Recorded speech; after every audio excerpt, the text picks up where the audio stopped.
Dan ini saya prihatin ketika di lingkungan saya masih ada calo-calo tenaga kerja. Sangat miris ketika warga Desa Jawilan ingin bekerja di Desa Jawilan, tetapi mereka bayar. Assalamualaikum warahmatullahi wabarakatuh. Halo sahabat Geraha Kreatif dimanapun Anda berada. Luar biasa, kali ini Geraha Kreatif kembali kedatangan tamu yang sedang menjadi sorotan masyarakat, terutama masyarakat Jawilan, yaitu salah satu kontestasi Jawilan 1. Nah, di sini kita sudah hadir di hadapan kita semua adalah Pak Sadira, calon kepala desa Jawilan. Selamat datang Pak Sadira. Selamat datang. Sudah mau hadir di Geraha Kreatif, terima kasih. Kami sangat senang sekali kedatangan Bapak, dan kami juga merasa bahwa ini kita butuh kita ikut menjalankan demokrasi dengan baik, ikut serta untuk mendukung bersama-sama untuk melakukan demokrasi dengan baik, Pak. Pak Sadira, silahkan sebelum kita langsung ke tanya jawab, kita silahkan Pak Sadira memperkenalkan diri terlebih dahulu. Bismillahirrahmanirrahim. Assalamualaikum warahmatullahi wabarakatuh. Selamat siang sahabat Geraha Kreatif. Saya Sadira dari Desa Jawilan, yaitu calon kepala Desa Jawilan untuk periode 2021 sampai 2027 dengan nomor urut 2. Mohon doa dan dukungannya untuk masyarakat Desa Jawilan, khususnya umumnya untuk masyarakat secara keseluruhannya. Oke, terima kasih Pak Sadira. Pak Sadira, langsung saja nih. Siap. Ada beberapa pertanyaan yang ingin kita tanyakan. Kita kemarin mencoba menghimpun pertanyaan-pertanyaan dari masyarakat juga. Salah satunya ini ada beberapa yang perlu dijawab oleh Pak Sadira. Siap. Gitu ya. Sudah siap ya? Siap. Oke. Pertanyaan yang pertama, Pak Sadira. Visi misi Bapak kalau nanti terpilih menjadi kepala desa bagaimana, Pak? Visi misi saya, insya Allah saya akan mewujudkan masyarakat Desa Jawilan yang sejahtera dan secara ekonomi akan ada peningkatan di tahun berikutnya. Selain itu, Pak? Selain itu, untuk visi misi saya dalam hal pelayanan publik, jelas saya akan meningkatkan dalam hal pelayanan publik. Karena apa? Karena masyarakat secara umum melihat pemerintahan desa ini yang utama yaitu di pelayanan publik. Ya. Atau Bapak merasa sebelumnya masih kurang maksimal menurut Bapak? Kalau menurut saya sebelum-sebelumnya sudah cukup lumayan. Tinggal kita meningkatkan. Artinya meningkatkan di sini ya hal-hal yang belum maksimal kita maksimalkan. Ada nggak, Pak, salah satu visi misi Bapak terkait mengenai para pencari kerja nih, Pak? Ada nggak untuk menghimpun itu dari visi misi Bapak? Justru ini PR saya yang saya sangat pikirkan terkait masyarakat yang belum mempunyai lapangan pekerjaan. Dan ini PR terbesar untuk di desa. Yang mana bahwa di kita alhamdulillah memang kita lingkungan industri. Tapi jangan sampai kita berada di lingkungan industri tapi kita tidak menikmati adanya industri. Hanya jadi penonton saja. Hanya jadi penonton saja. Ini yang sangat berbahaya buat saya. Kira-kira dengan cara apa Bapak melakukan itu? Saya sering berbicara ketika saya turun di masyarakat. Saya sering bicara kepada masyarakat. Saya akan melakukan beberapa program-program yang terkait masalah lapangan pekerjaan. Yaitu saya coba akan mendata dulu di masyarakat Desa Jawilan dari lulusan yang mungkin tidak sekolah sampai yang tingkat yang paling tinggi. Dan itu akan saya memudahkan untuk ketika saya bicara dengan pihak-pihak perusahaan ketika perusahaan meminta karyawan kepada pihak desa nanti, seperti itu. Jadi ketika memang para pencari kerja terutama di Desa Jawilan, anak muda banyak ya Pak ya, membutuhkan pekerjaan, apalagi sekarang kita mendengar isu-isu yang beredar di Desa Jawilan terutama atau Kecamatan Jawilan sekalipun di daerah kita sering sekali mendengar isu bahwa ketika mau kerja itu harus bayar. Nah, bagaimana pendapat Bapak, Pak? Nah, ini juga nih yang sering saya dengar, bahkan ini saya sedih juga. Sama ya, kita sama-sama pernah mendengar itu ya? Saya, mungkin Kang Saduri juga sama, satu desa dengan saya, dan ini saya prihatin ketika di lingkungan saya masih ada calo-calo tenaga kerja. Sangat miris ketika warga Desa Jawilan ingin bekerja di Desa Jawilan, tetapi mereka bayar. Nah, ini jadi masalah, dan kita harus tuntaskan ke depan, dan harus kita bereskan. Kalau bicara harus dibereskan, berarti kita bicara strategi, Pak. Untuk menangani para calo itu, strategi apa yang akan Bapak lakukan? Gimana? Diulang? Strategi apa untuk Bapak mengurangi atau bahkan menghilangkan para calo itu? Ada nggak Pak strategi-strategi yang sudah disiapkan ya? Untuk strategi atau program-program nanti ke depan, alhamdulillah kita sudah pikirkan dan kita siapkan. Yaitu nanti nanti akan kita laksanakan terkait mungkin nanti penerimaan tenaga kerja akan diawasi oleh pihak desa. Ya. Dan ini sangat buat saya sangat efektif. Betul. Sangat efektif untuk menghindari adanya calo-calo tenaga kerja. Biasanya Pak, sepengetahuan Bapak ya, sebelum-sebelumnya, berapa persen sih Pak perjanjian perusahaan dengan masyarakat, terutama pihak desa, untuk menjadi karyawan di perusahaan tersebut? Berapa persen Pak? Misalnya ada lowongan nih, 10 orang, berapa persen Desa Jawilan, berapa persen dari luar?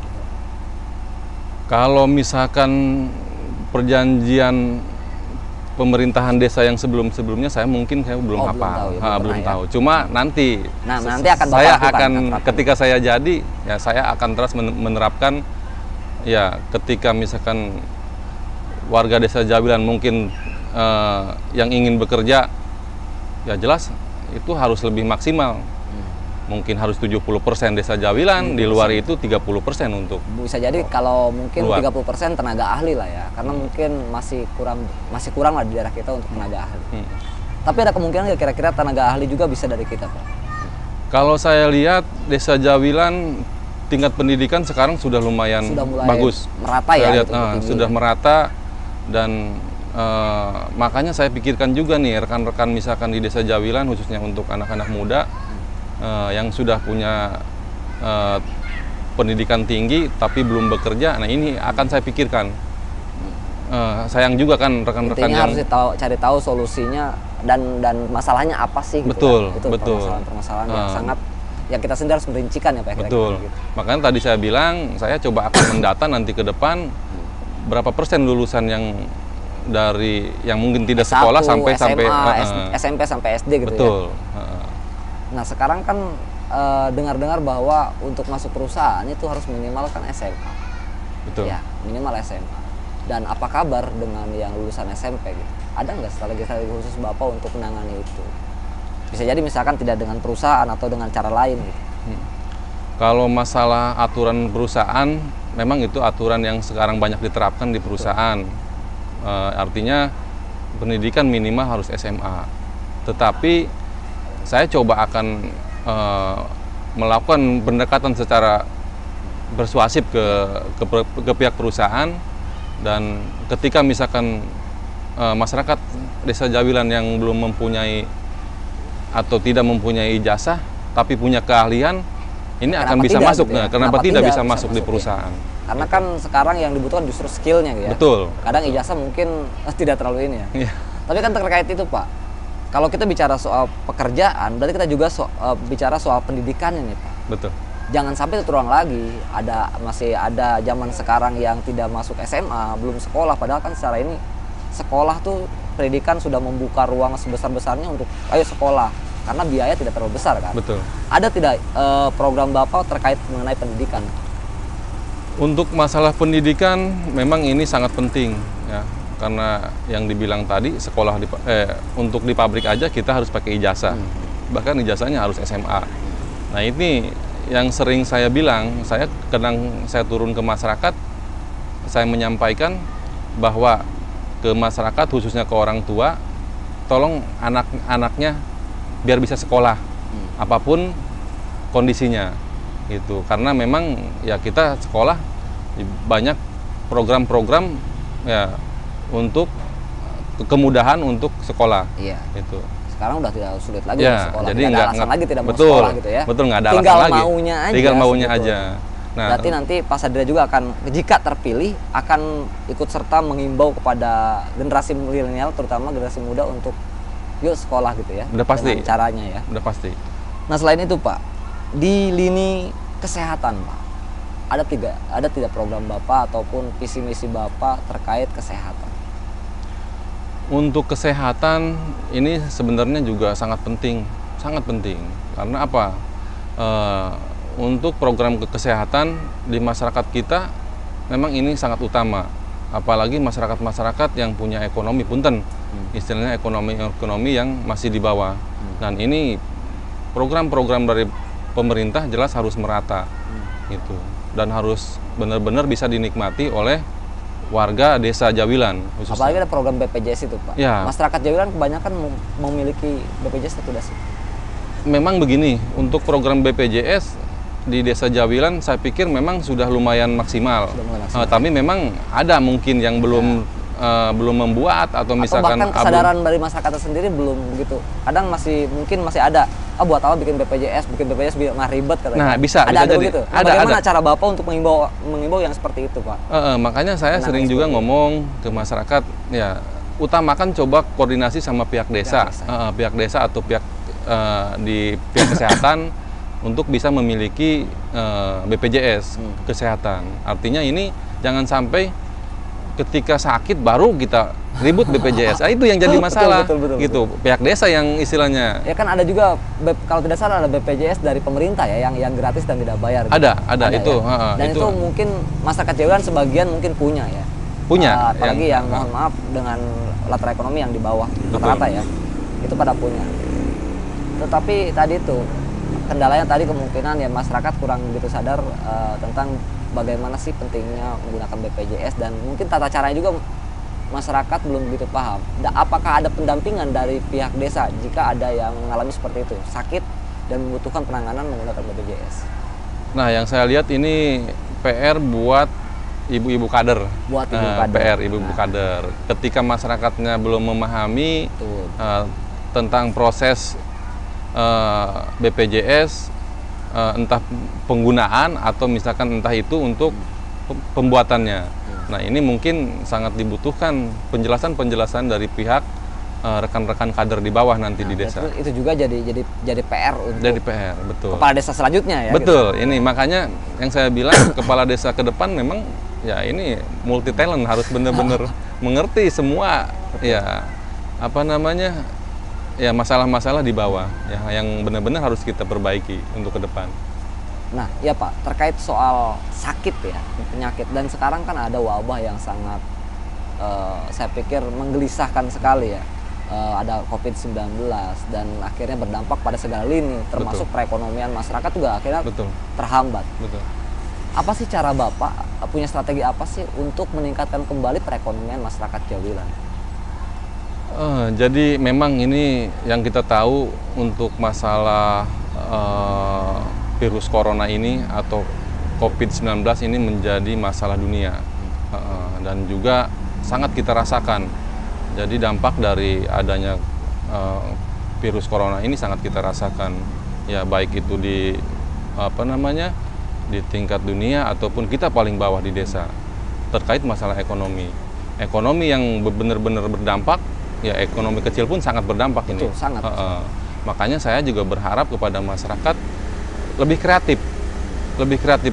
Artinya ketika misalkan ada peluang untuk bisa menjalankan UMKM, ya mendingan gitu untuk mendongkrak ekonomi di bawah. Apakah itu akan menjadi salah satu cara Bapak juga untuk mendongkrak perekonomian di masyarakat Jawilan?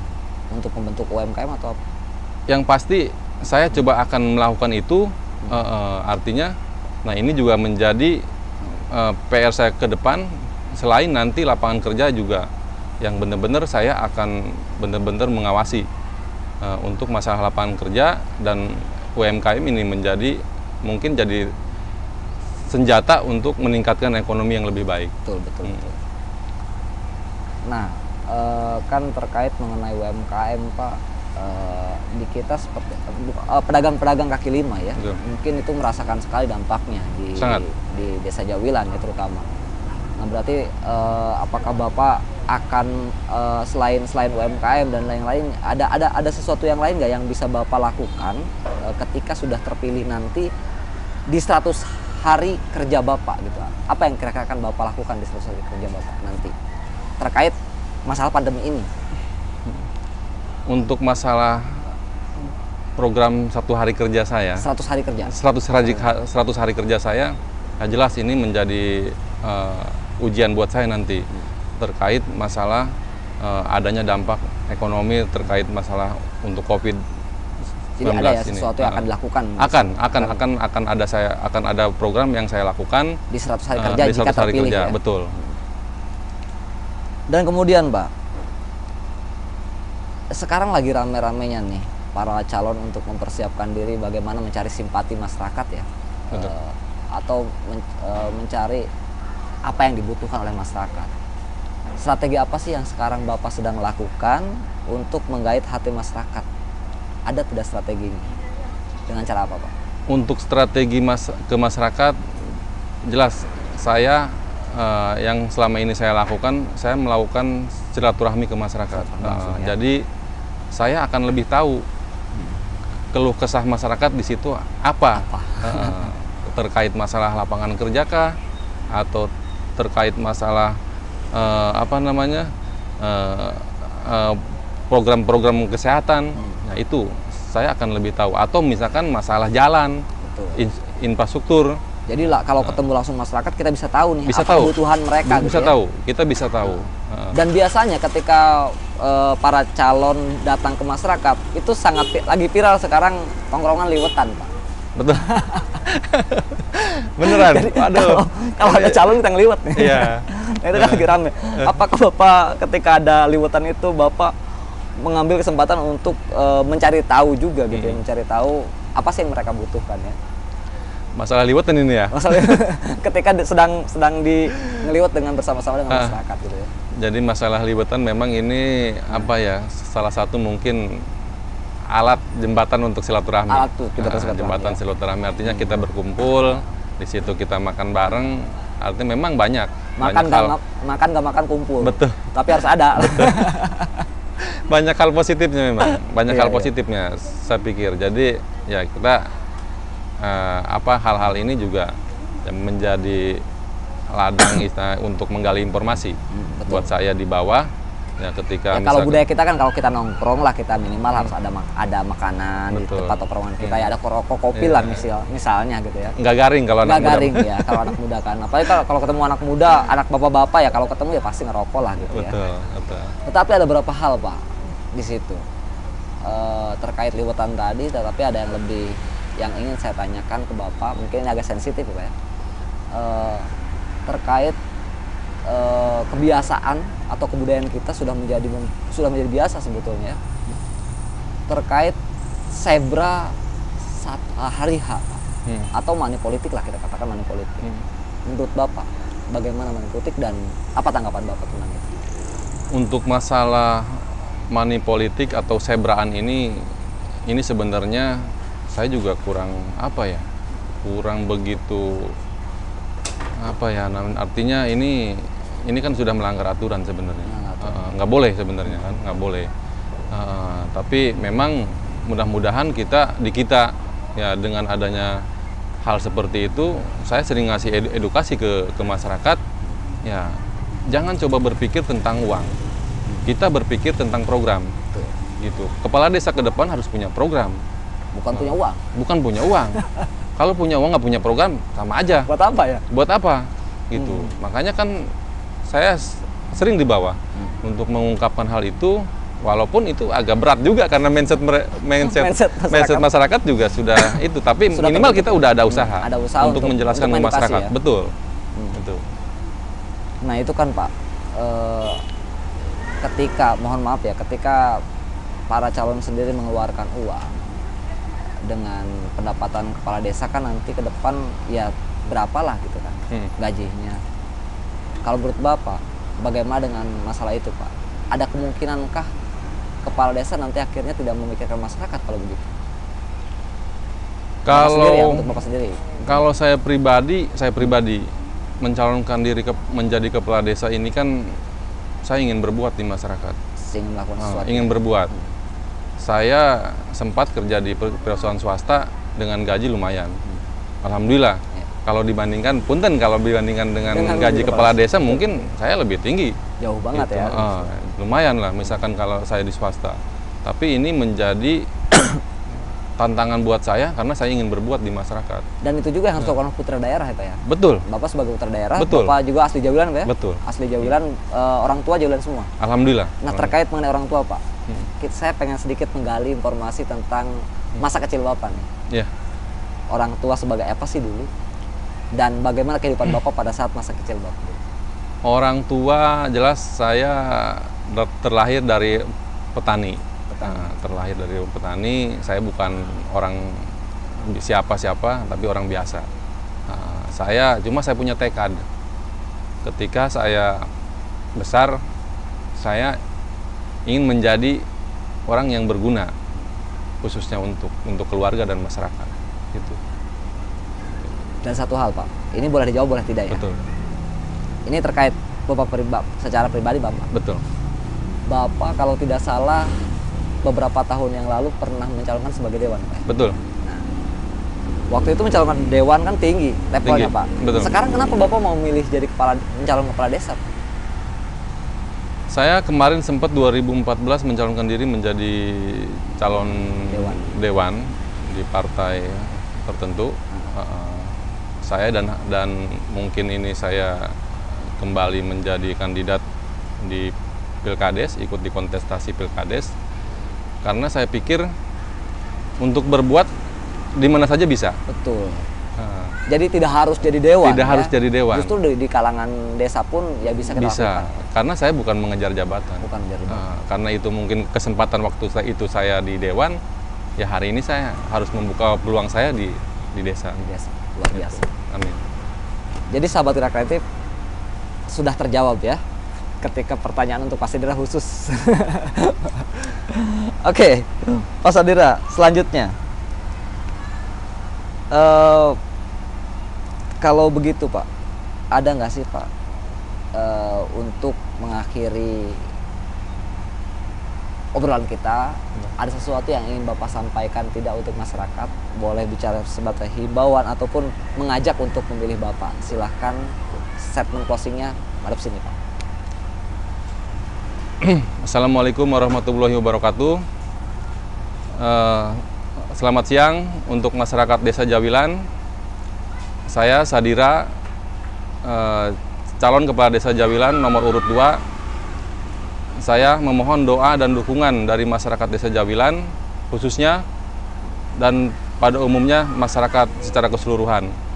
Saya menghimbau kepada masyarakat Desa Jawilan, gunakan hak pilih sesuai hati nurani dan kenali program-program apa saja yang akan diterapkan oleh masing-masing calon kepala desa yang ada di Desa Jawilan. Saya berharap masyarakat bisa memilih saya dan kita akan melakukan perubahan untuk Desa Jawilan 2021-2027. Wabillahi taufiq wal hidayah. Wassalamualaikum warahmatullahi wabarakatuh. Oke. Terima kasih Pak Sadira sudah mau hadir di podcast Gerak Kreatif. Ini tamu kehormatan kita. Amin. Semua para calon yang kita undang ke sini adalah tamu kehormatan dan ini adalah kebanggaan putra-putra daerah yang hadir di desanya masing-masing.